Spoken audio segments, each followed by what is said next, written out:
Hey, what's up, everybody? This is Gary Holt from Exodus and formerly from Slayer, and you're listening to The Razor's Edge.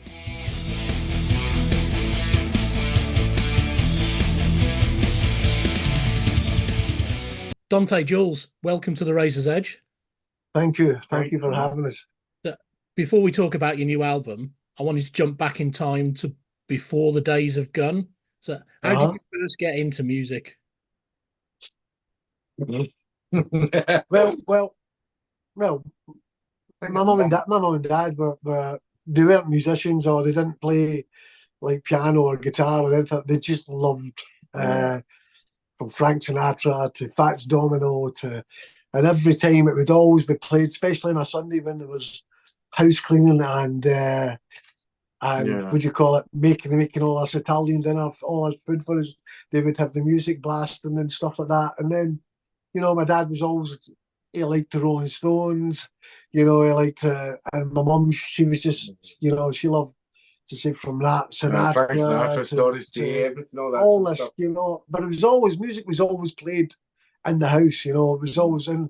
We have a wee blind uncle who stays with us, who stayed with us. He played the accordion. Right. Yeah. So he used to play that all the time. Sicilian folk music. Yeah. And I remember picking that up as well, and I was wanting to learn how to play it, which I kind of knew the basics of it, but never kind of mastered it. But yeah, it was quite a musical. For my parents, it was a musical family. We always had the records on. We always had, those Top of the Pops. Yeah. Top of the Pops vinyl, of all the different tracks on it. So yeah, we always. Well, I kind of, because I'm a wee bit younger. I always say I'm a wee bit younger than Justin, but I used to listen to all his albums because he used to have I remember it was a Cozy Powell album that you had once. That had Rainbow, Rainbow as UFO, well. Thin Lizzy, AC/DC. Aye.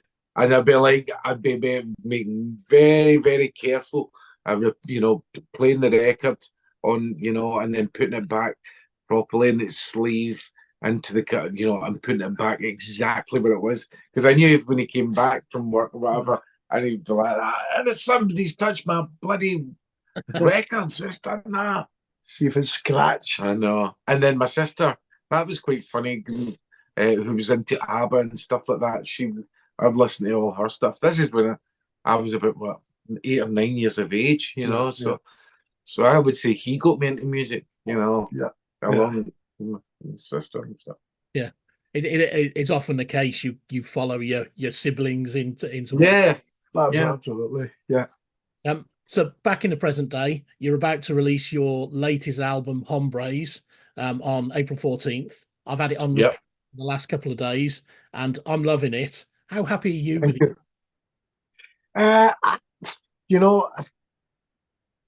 We love it. We're absolutely proud of this piece of music that we've written for this record, But like what I've said to the other journalists who have interviewed us, every band, a lot of bands are always going about, this is his best record that we've written yet, and I do feel great about this record, but what I feel more than anything is it's the most enjoyable record recording in the studio.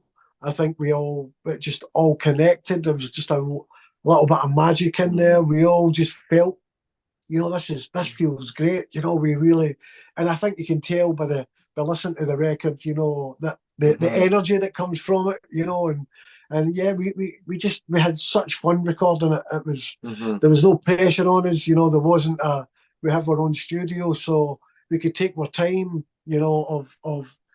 wasn't money, and so we just really enjoyed every session that we possibly could, just a great vibe, so I think when listening to it now, I think, you can hear the fruits of our, of us just jamming it and getting it right, and in the studio, so I really feel good about it. Absolutely, yeah, I'm very proud of myself.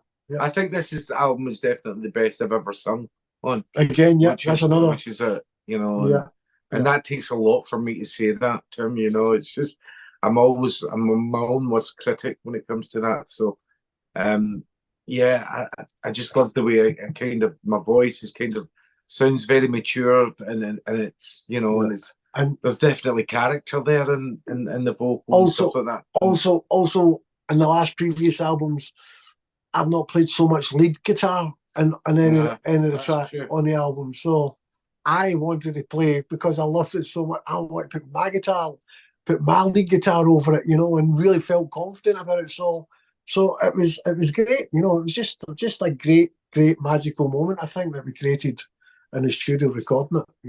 Yeah, and you said it was enjoyable and it was fun, and that definitely comes across in the records. And I think it's probably the most accessible Gun album in a long time. Oh, thank you. Are you hoping to draw a new generation of fans in with this? I think it's That goes with every single album that you kind of come out with. It would be good to be able to do that, Tim. Yeah, I would. I think we would. We would like I to think do this, if anything, is probably with this album. I think it's probably the best opportunity to do so. To bring in, a new audience, and not only just that, we see that from the shows that we play now, and it's hilarious when you can, when you actually see fans coming with their sons now, and they're all like 19, 20 years of age, and they're so into the band, and it's like, I love to see that, that's a beautiful thing to see, in fact, I saw 3 generations of family that came. There was a grandmother, then the mother, and then the daughter, and I was like, wow, this is just surreal, who have all became big Gun fans, more so probably of the old stuff. But I think with this new music, yeah, I think it does open up more. It definitely opens up more of an audience. A wider audience. Absolutely. And what do you do when you're writing an album to try and keep relevant? It's obviously music's ever changing, the landscape's ever changing. How do you keep yourselves relevant? I think we just try and listen to more what's happening now. I mean, I love listening to Queens of the Stone Age, who are they're modern. I like listening to the Foo Fighters, War and drugs and sort of stuff. War and drugs and something a little bit different that we would normally listen to, as in like AC/DC, Led Zeppelin, Thin Lizzy, bands like that. That's a given. Anyway, we listen to all that. So I think it's good to sort of challenge yourself with other sort of different styles and different sounds and stuff like that. I think Gun have always been like that, Tim, from day one, like even like back in the Taking on the World album, we're kind of listening to everything, like from Bowie to The Clash to to Madonna, Prince, I mean, a band that, the Black Keys for me are amazing, I love the Black Keys, and just I can hear those songs really rocked up with a big guitar sound, but the way they do it, it's very modern, it's very clever, and so we do that, and then maybe just add our own identity over something like that. It's but the songs are the most important thing for us. It's all about the songwriting, and you can have any genre or any style of music that can be put over a song that has a fantastic melody that will be timeless, no matter what, and not that I'm saying that our songs are going to be timeless, but we love to think that. But yeah, it's that sort of vibe. But we'll always have vocals in our songs, like kind of reminisce of maybe Ian Astbury or Billy Idol, that kind of Jim Morrison, that kind of, even that jaggerish kind. We'll always have that kind of a vocal, and then Stonesy, Lenny Kravitz's vocal, Dante, can sing like in any of those ranges, of the songs, so we're quite fortunate he can sing really high or sing really low, or sing, so we can try different things, that to make the song work, Yeah, absolutely.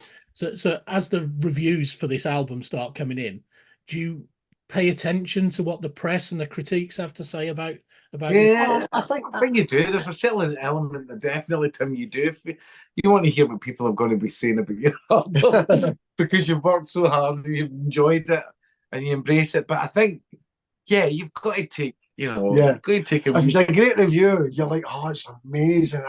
I want a great review. If it's not so good, then it's, well, that's just his opinion. So no, I think it's all part and parcel, isn't it? It's all part of the of the industry, you know, and someone's taste might be different from the other person's taste, or but that comes with it, you know, and if it's a great review, yeah, you are buzzing, it's amazing, and we've had some great reviews, and if it's maybe something that you know, then well, that's just that is just their opinion and thinking, you know, that's what the way they see it. There's nothing you can do about that, you know. It's just not just us, so many bands, you know, that go through that, you know. That's all part of it, you know. But yeah, we take an interest on it, we definitely do, you know. We strongly believe there won't be one bad review about this. It's not coming from me. I'm loving the album, so yeah. Thank you, Tim. Thank you. So when you mention Gun to like a casual music listener, the familiarity often goes back to Word Up, and that was released 30 years ago this year. So how do you feel the mainstream success of that single in particular has affected the rest of your career?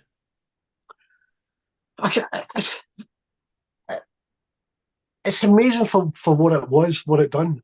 It did, you know. It was a happy accident. That's it's something that, because it was a B-side initially, Tim, for I think it was Higher Ground from the Gallus album, and it was initially going to be a B-side, and then we went in the studio to record it. But as you know, it was all part of like we were rehearsing it, we were just jamming it in the rehearsal room, and even sound checking at gigs and stuff like that, and just really making a rocked up version of it. And I remember the record company were like, "Oh, do you fancy? You know, we need to get another B-side for Higher Ground." I'm like, "Oh, why don't we just go in and do, you know, Word Up?"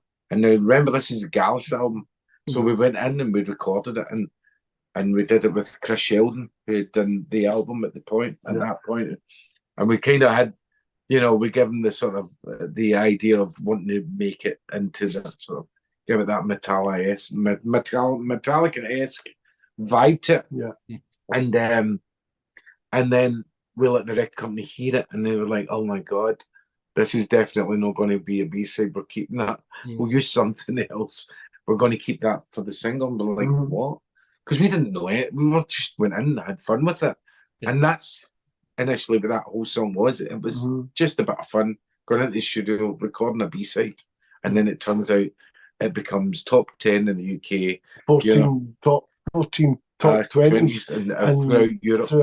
And, you know, I won an MTV award from it. And, you know, and 100,000 albums later in Germany. Yeah. So, you know, you've got to say to yourself, well, yeah, it's a great feeling of, you know, do you want to be remembered for that song? Well, yeah, I think you've got to be. You've got to accept that. Yeah. Because that's part and parcel of what you've become. There's no denying there's more, you know, there's other great songs there that we've kind of released, you know, in terms of like Taking on the World and Better Days, Steal Your Fire, you know, Shaming You and stuff like that.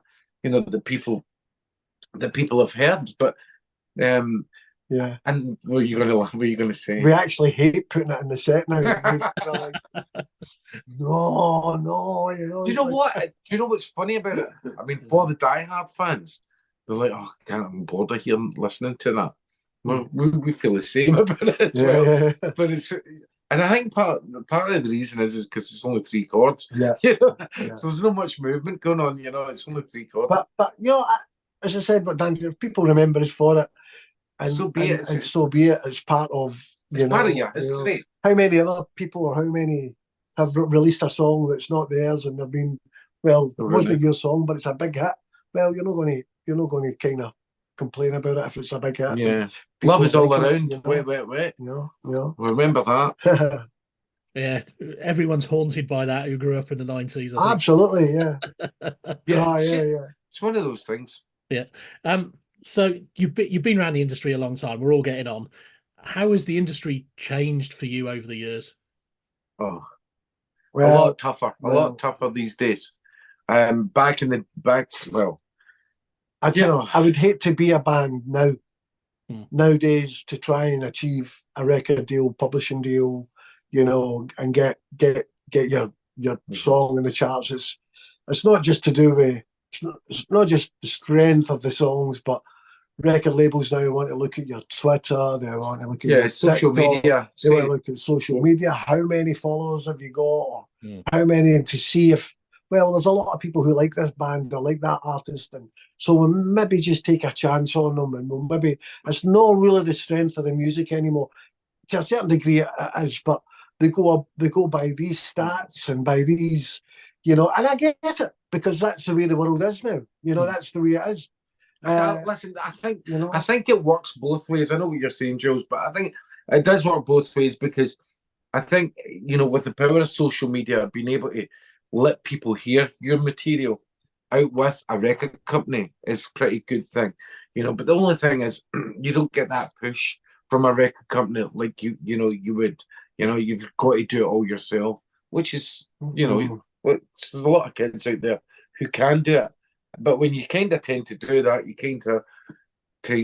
I think you jeopardize the actual songwriting. The music kind of, can be a wee bit if you spend so much attention. But do you remember when you got when you got signed back in the 80s or whatever? When we got signed, it was a 4 or 5 album deal that you would sign for. Now, bands or artists now, if they've got a couple of songs, they will not be signing for a 4 or 5 album deal. They'll be signing for an EP at best of their best songs, like a 4-track EP, so just to get the feelers out. So artists and musicians are not getting the time to hone their writing skills like they would back in the day with a proper record label. Bands back in the day, like us, like the Almighty, like Thunder, like the Choir Boys, like we all achieved major record labels, record with a lot of money. When was the last time that happened to a band? Yeah. Now, it really, it's just so difficult, and you don't see it. I take my hat off to any band who can achieve that these days, but it's so difficult now. It's just those days are long gone. Absolutely. So you played a string of dates at the end of February, which ended at the iconic 100 Club. How did the new material go over in your live shows? Brilliant! Absolutely amazing. We've been asked in interviews like, "Oh, that was quite bold of you to play 6 new songs off Hombres, the album's not even out yet. Off the album that no one's really heard, but my God, everybody really loved the songs. Well, we just feel really confident in the songs. We want to let the fans hear it. We want to let the fans. We played the golden oldies as well, from Still Your Fire and Better Days, and to break it up a little. But we just wanted to let the fans hear these new songs, and us playing the way we played in the studio, recording those songs. I just knew we could deliver it. We just knew we could go right. Let's let them hear it. Let's get really sucked up playing these songs, and it came across. You could tell by the band, people were saying to us, the audience, that you could tell these songs, what these new songs mean to you, because the way you guys are playing it, it's amazing. So that's the way we went about it. Definitely. Not because we just naturally. It feels good. They feel good to play. Feel good to play. And when you have that sort of confidence, when you're feeling good, when you're playing these new songs, that kind of bounces off the audience. They know it. And we want to make they can sense it as well. We want to make a little statement of, this is a new gun, this is our sound, this is a new album, and we'll play our backsides off, and hope you like it, So that's how that came about, Absolutely. And I think, as I said earlier, I think this is the most accessible album in a long time from yourselves. And obviously playing that live even if you've not heard it before, it's very easy to get into your new songs. Yes. Yeah. Definitely. No, thanks, Tim. Yeah, no, brilliant. 100%. Thank you. So album comes out in April. What are your plans for the rest of the year? Well, we're going into Spain in May, where we're going to be touring quite extensively. I think it's 11 shows in 12 days.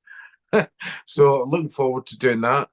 And then I think we'll probably festivals. There'll be some festivals. We're doing the Firebolt Festival, I think, that, and Maidstone as well, which we're going to be doing. So yeah, and so keep busy. And then by the end of the year, we'll be doing a UK tour. And obviously, I think I haven't spoken to him about it yet, but it's obviously I haven't spoken to him, but I'm going to go and do my own. No, but it's 30 years, isn't it? 30 years swagger. 30 years swagger. So maybe try and incorporate some more of the songs, because obviously we've got a brand new album out. We obviously want to promote that, but I think to honour it, it'd be a good way to honour it is by playing some more songs from the Swagger album. Yeah. So also with this album, with the Hombres album, we're getting a little sniffing back in Germany again, you know, and Scandinavia. So we might be going down there to do some showcase gigs and stuff, and because that was a great market for Gun. You know, we had sold nearly 100,000 albums of the Swagger album there in Germany, and so I was just trying to get, because we've been away for so long, but now because of this record, you know, that we've been doing a lot of German interviews. Dante did some of them last week, and so we're looking forward to, you know, to get back to there and, you know, and start playing and build it up again, you know. So yeah, it's something to look forward to, yeah.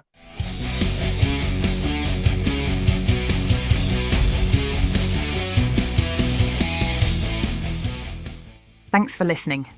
Make sure you keep up to date with all of our interviews by subscribing to our channel.